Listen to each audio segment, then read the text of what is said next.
So magandang umaga po sa ating lahat. Ako po pala si Carlo Malato, ang Story IC ng Vicky Bohol. I-vlog ko po ang legal documents namin dito sa store. So simula tayo sa mga barangay permits. Ito updated po siya. Sa mayor's permit, updated din po. Sa sanitary permit, updated. Yung sa certificate of registration or COR is updated siya. Yung sa Department of Trade and Industry or DTI is updated. So, ma-expire po siya August 2025. So, fire permit namin is updated din po. Yan.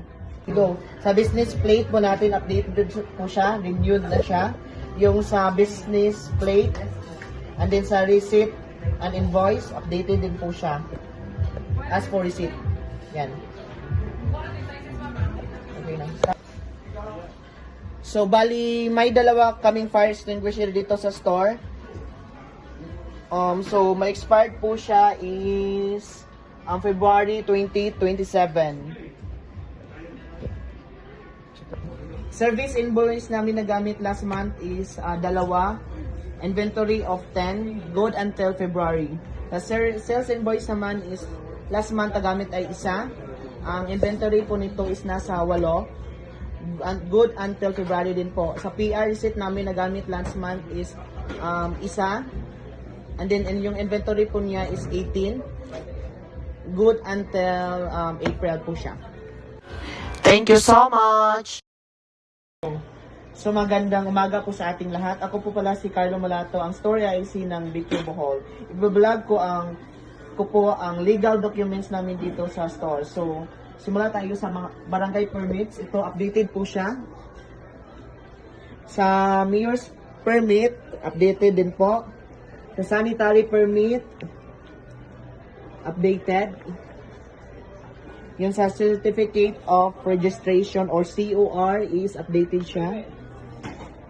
Yung sa Department of Trade and Industry or DTI is updated. So, ma-expire po siya August 2025. So, fire permit namin is updated din po. Yan.